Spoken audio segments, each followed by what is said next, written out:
Ella from Bands and Fans, and I'm here with the band Trip to Paris. Would you guys like to introduce yourselves?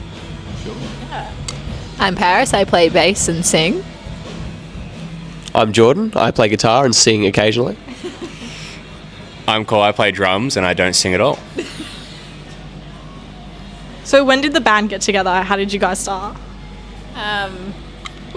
So we got together probably end of 2022, and the band started with me and Jordan. Our other band dismantled, and we were like, let's start a new band. And on our last show of that band, Cole was opening in another band, and one thing led to another, and now we are a band. And how did each of you get into music? I guess I started when I was like 9, playing like music with a couple of friends. They had a little band and wanted me to be the singer, and I saw them playing guitar and said, that looks like fun, can I do it? Then they said no. I was like, I'm just going to learn it anyway, and then I really enjoyed it. So for me, I actually started on guitar. I'd say it was my uncle that got me into it. He would always play music around me and my brothers. And then singing for me was a kind of a funny story, because I remember a friend of mine when I was in primary school started getting singing lessons, and I was jealous, and I was like, I want to get singing lessons, and started singing. So yeah.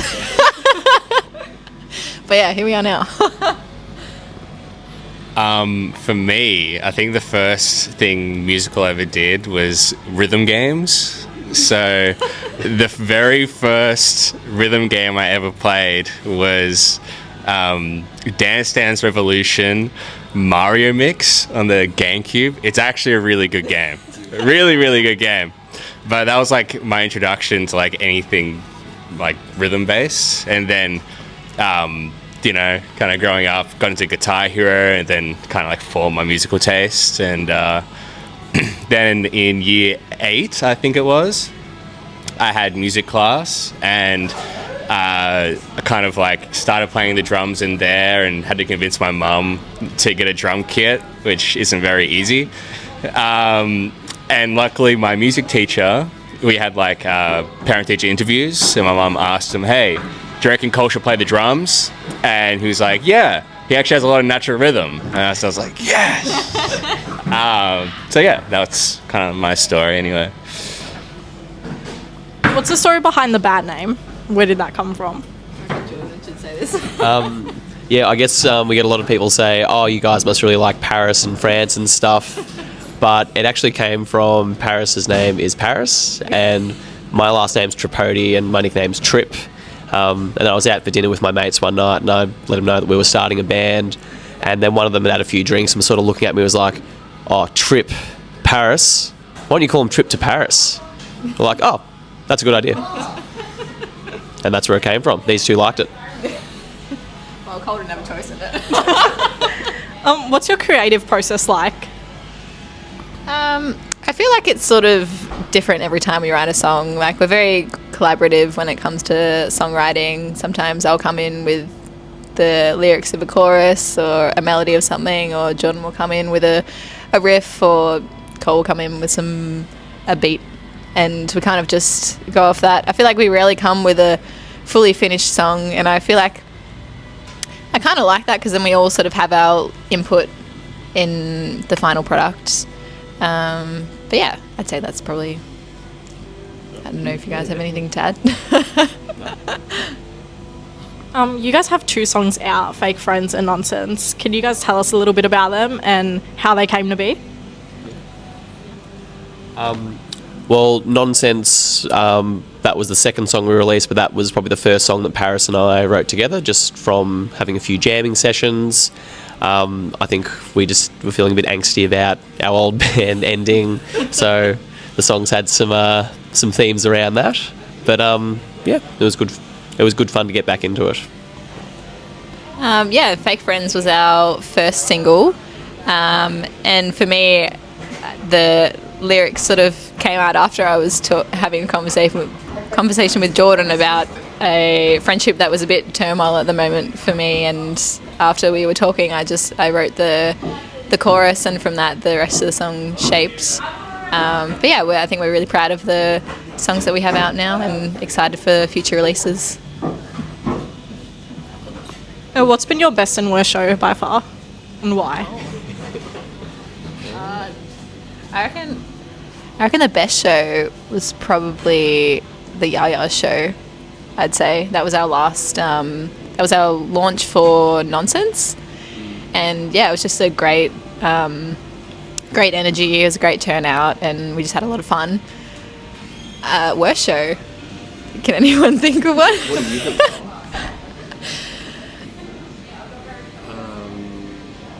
I feel like maybe.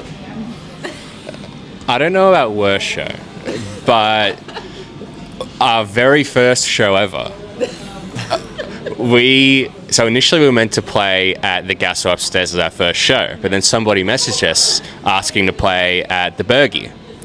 And so we rock up and, we are getting ready to play our set, and before us is like this burlesque sort of act. I don't even know how to describe them. It was like a BDSM performance of some kind, and we were sitting against the wall of the Bergie, just kind of looking around thinking, what the heck is going on here?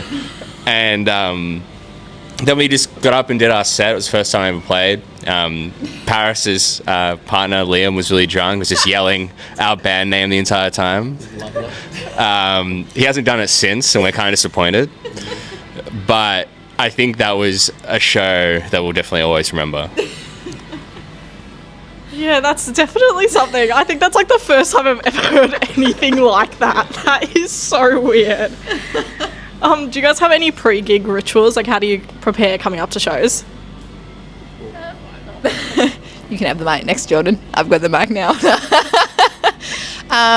Well, for me, I just do a bit of vocal warm-ups, but I guess another pre-ritual is Jordan actually initiates this. He calls everyone before the gig as we're driving, and we sort of all chat before the gig, and yeah, also just listen to pump-up tunes that I really like, and if we're all carpooling, then we put on songs of everyone's individual taste, but yeah. Yeah. No, the only reason I was reaching for the mic was to say that when we were chatting on the phone today, Paris was like, "Oh, Jordan, I've got to hang up so I can do my vocal warm-ups." So Paris takes it very seriously.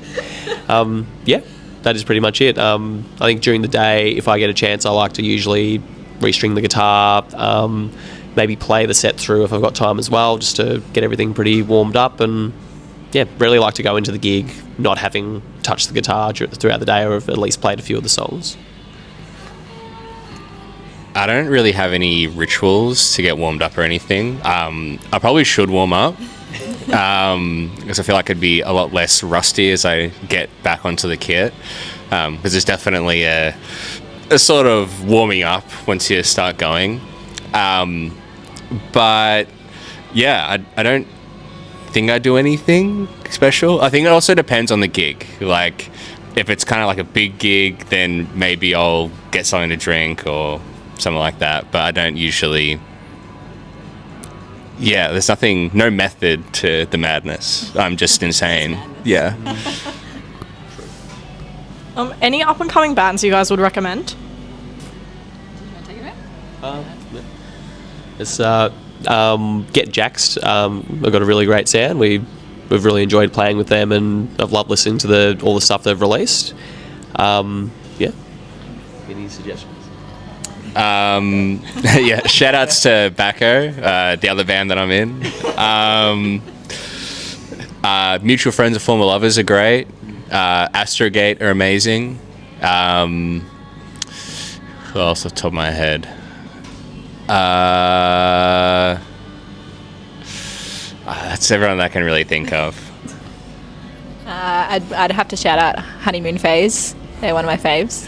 I was like, I reckon that was on the tip of Cole's tongue. I wanted to say it so bad. I literally made a video for them this afternoon. Oh my god. There's also Trudeau Club. We love them as well. But yes. What do you guys want people to think of when they see your band? I don't know. I guess good music. Hopefully. Or bad music, whatever way you swing. I don't know. I don't think I can think of anything in particular. I guess relatable songs. I think for me, especially like whenever I write lyrics, I want them to really resonate with people. And yeah, just a catchy sound. And yeah, I don't know if you guys have anything you want to add. I guess probably the only other thing for me is like a band that plays really well live, and like if you go to the gig, you're gonna have a fun time. Yeah, I think the same thing as Paris and Jordan here. Yeah. Yeah, no, I would like to think we have a certain energy that brings people, or gets them in a good mood, I guess. I don't know. I can't really think of anything good to add. What's your dream venue for each of you to play at? I already know the answers to this. I would love to play the Forum. That's definitely a dream venue.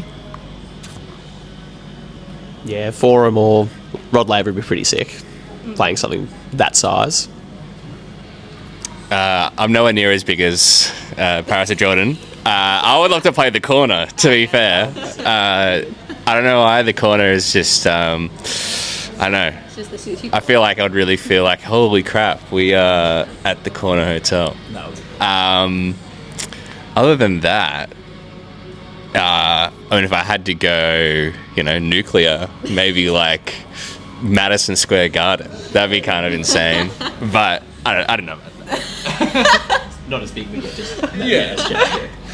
I feel like everyone says the Forum. Like every band's dream venue is the Forum. But like I can't blame you guys. Like I really can't. How do you guys see the Aussie music community evolving into the future? I think it's a really great community. I feel like I can only really speak for the Melbourne music community, but everyone's like so supportive, and yeah, I think it's only on an upwards trajectory. If people continue to support local bands, then I think you'll really see a big impact on the industry. And yeah. Yeah, probably feel like as like technology is evolving with everything, everyone's becoming a lot more connected. I feel like everyone is like leaning on each other to learn lots of different things, and I think that I hope to see that like continue throughout the future, and everyone sort of push each other up to play better gigs and do better jobs. I guess adding on to what Jordan said with, I guess, the advancement of technology, social media, and the internet, it's a lot easier for, I guess, people in, I guess, I always think in terms of Melbourne, we're down the very bottom of the earth, kind of tucked away from everybody. Not as far as Tasmania, but pretty far down there. I think it helps everyone get a bit more reach, using social media and stuff like that. But I also think it's nice that we have such a tight-knit sort of a thing, and I hope that just because we have all this advanced technology, that the community doesn't become sort of grows apart, I guess, because of it. So hopefully it stays, very warming, and yeah. Hopefully guitars stay loud. If you guys made a rumor about the band, what would it be? That Cola's actually my brother. No. No, so I mean, there's just a running joke in the moment that me and Cola related, but we're not. That was a very poor rumor. I don't know why I said that. I don't know. Can you guys think of a better rumor? To add on to The rumor. To add on to the lore of the rumor, Paris and I played a gig at our RMIT. It was an acoustic gig, and Jordan wasn't there, so he missed out on $250. A little flex. And we were working. And the people there that were watching the gig thought Paris and I were brother and sister. Now, I don't think we look that much alike, but they seem to think so. And then last night, we were at RMIT again for a recording at the tune-up. Is that what? Yeah, the tune-up. And Paris told the story again, saying at the end, yes, well, yeah, we're not brother and sister. We're just very good friends. And now that's where the current story is at. I feel like there's going to be more to this. Oh, actually, don't grab the mic. I have another thing to say. After 3 years of friendship, I was hanging out with Jordan, beloved guitarist, and he drunkenly called me Joel, not Cole. You forgot my name. And so now I'm the very good friend Joel. That's law dump for For the listeners. yeah. What's your guys' favourite Coles style? What's it? Coles style. Like Coles supermarket. Like Coles. Coles supermarket. like Coles, like, you know, groceries. Oh, okay. Yeah. Favorite Coles. I don't know. How do you not have one? Willie Coles? Yeah, let's shout out Williamstown Coles. It's my local supermarket. I'll deal it. I'd have to say the pasta aisle. I don't know why I'm really intently thinking about this, but I just love pasta. So, because down that aisle is also like the Asian and Mexican aisle, and those are like my 3 favorite cuisines in one aisle. So, yes. I feel that. So I'm more of a Woolies person, but yeah, I know, controversial. Chocolate aisle in Woolies, some Lindt dark chocolate 70%. Get around it. Woolies burnt down, now I shop at Coles. I have copped that joke a few times and admittedly went right over my head. My favorite supermarket aisle, I kind of like the fridge section. I don't know why. Like you have dessert, you got like frozen pizza, you have like all the frozen food, and then like depending on what supermarket you're in, you might also have like cheeses and like all the other stuff. I don't know. I feel like the fridges are so versatile. You know, a little bit of everything.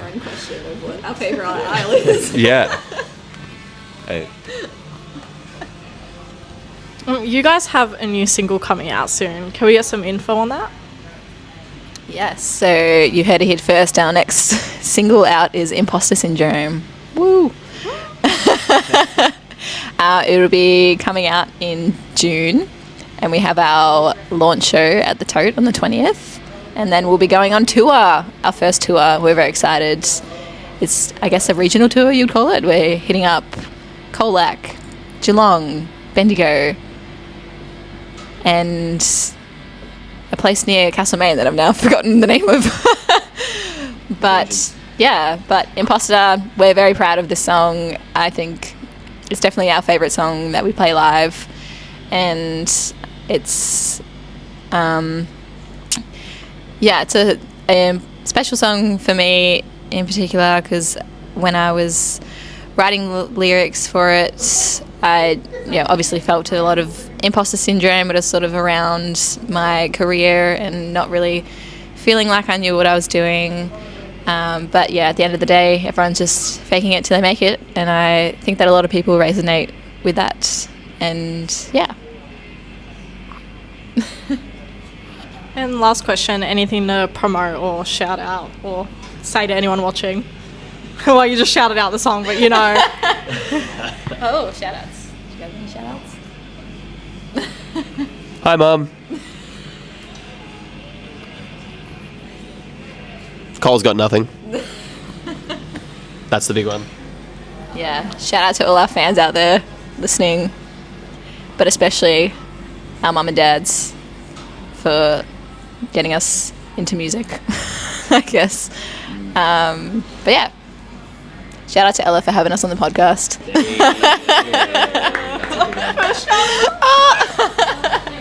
Well, thank you guys so much. I will definitely have to catch one of your next shows. Thank you guys for watching. This has been Bads Fans. Bye.